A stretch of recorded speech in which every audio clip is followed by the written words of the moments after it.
বন্ধু, নতুন নাটক চলেছে ক্রমের ফল, যেখানে কিন্তু শ্রাবণী আর রিয়াজকে এখানে দেখানো হয়েছে। আর এখানে আছে সাথী। কিন্তু পার্ট 2 কবে আসবে আজকের ভিডিওতে আলোচনা হবে, তাই জন্য ভিডিওটা স্কিপ না করে দেখতে থাকো। এখানে সাথী খুঁজছে তার এখানে রিয়াজ ভালোবাসার মানুষকে, কিন্তু তার বন্ধুদেরকে বলে যে কোথায় গেছে তার বন্ধুরা। দেখো কি বলে এখানে, আমার রিয়াজ কোথায় আছে তোমরা বলো। কিন্তু দেখো তার বন্ধুগুলো বলছে তুমি কি জানো না ভাবি, রিয়াজ মশাই তো এখন রেশমার সঙ্গে প্রেম করছে অনেক দিন ধরেই। কিন্তু দেখো এখানে সাথে কিভাবে তাড়াতাড়ি এখানে রিয়াজকে খোঁজার জন্য এদিকে চলে আসে। কিন্তু রিয়াজ দেখো এখানে কিভাবে রেশমার সঙ্গে ভালোবাসায় প্রেমে এখানে বসে গল্প করছে। তখন এই সাথে এসে বলছে, রিয়াজ আমি তোমাকে সব জায়গায় খুঁজলাম কিন্তু তোমাকে কোথাও পেলাম না। আর তুমি আমাকে বাদ দিয়ে তুমি এই রেশমার সঙ্গে প্রেম ভালোবাসা করছো। তখনই দেখো রিয়াজ প্রচুর রেগে গেছে, বলছে তুমি এটা কি বলছো। সাথী বলছে, হ্যাঁ আমি যেটা বলছি সেটাই ঠিক, কারণ আমাকে রেখে দিয়ে তুমি এই রেশমার সঙ্গে ভালোবাসা করছো কিন্তু আমার সঙ্গে তুমি দেখা করছো না।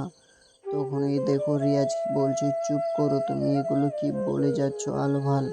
কিন্তু তখনই রেশমা দেখো কিভাবে এখানে কূটনীতি কথা বলে। তাতে তখনই বলে, আরে বোন তুমি এখন একে চেনো না ঠিক করে, তুমি চিনবে তারপরে তুমি একে বুঝবে যে এর ভেতরে কত কূটনীতি ভরা আছে।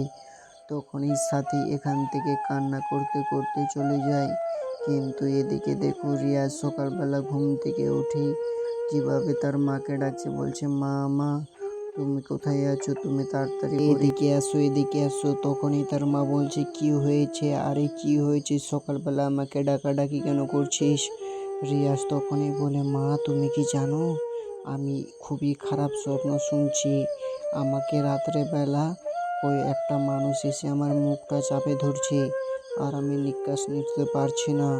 তখনই তার মা এ ভোলা বাবার কথা বলে বট গাছের নিচে বসে আছে। তখনই দেখো রিয়াজ চলে এসেছে এখানে বট গাছের নিচে ভোলা বাবার কাছে।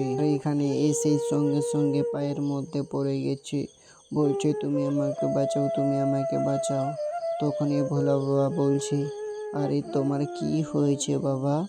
তখনই দেখো এখানে সব রিয়াজ খুলে বলে যে আমার স্বপ্নে মুখ দেওয়ার জন্য আসে।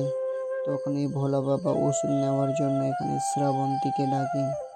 কিন্তু দেখো শ্রাবণী এখানে কিভাবে সাজুগুজু করে থাকে। তখনই এখানে রিয়াজ দেখতে পায় এই শ্রাবণীকে।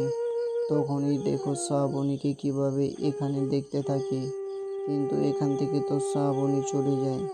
তখনও রিয়াজ দেখতে থাকে। তখনই এ ভোলা বাবা কিভাবে একটি ওষুধ দাও, কিন্তু এই ওষুধটি দিতে গিয়েও এদিকে রিয়াজ দেখতে থাকে মেয়েটা। ভোলা বাবা বলে, আরে বাবু ওদিকে কি দেখছো, ওটা আমার নিজের মেয়ে, এখান থেকে তো চলে গেল।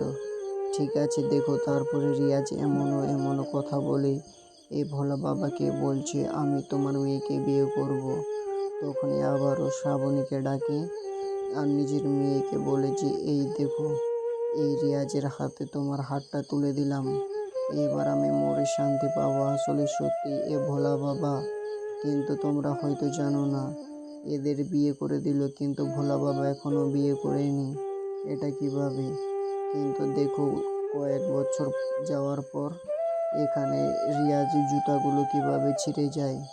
কিন্তু সকালবেলায় তার মাকে ডাকছে, বলছে মা মা তুমি কি জানো না যে আমার জুতোগুলো ছিঁড়ে গেছে। আরে বউ তুমি নতুন জুতা নিয়ে এসো তো তাড়াতাড়ি। তখনই তার বউ দেখো কিভাবে নতুন জুতোগুলো নিয়ে আসে, কিন্তু বলছে আজকে তাড়াতাড়ি চলে আসবে বাড়ি। হ্যাঁ, তখনই এই রিয়াজ যায় এদিকে বাজারের দিকে গিয়ে বন্ধুগুলো দেখতে পায়। কিন্তু তার বন্ধুগুলো বলে, আরে রিয়াজ তো আমাদের বন্ধুই নেই, কারণ বিয়ের আগে কত আমাদের সঙ্গে গল্প হচ্ছিল, বিয়ের পরে আর কোনো গল্প নেই। হ্যাঁ, এখন দেখো এখানে বসে চায়ের অর্ডার করে আর চাও চলে আসে।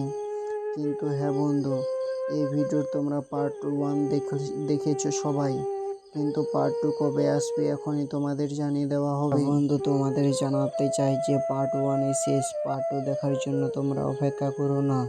আর যারা এই খবরটি জানোনি অবশ্যই এই ভিডিওটি শেয়ার করে দাও সবাই বেশি বেশি করে, কারণ এইরকম নিত্য নতুন আপডেট শুধু এই রহিমুল RSP চ্যানেলেই তোমরা দেখতে পাবে বন্ধু।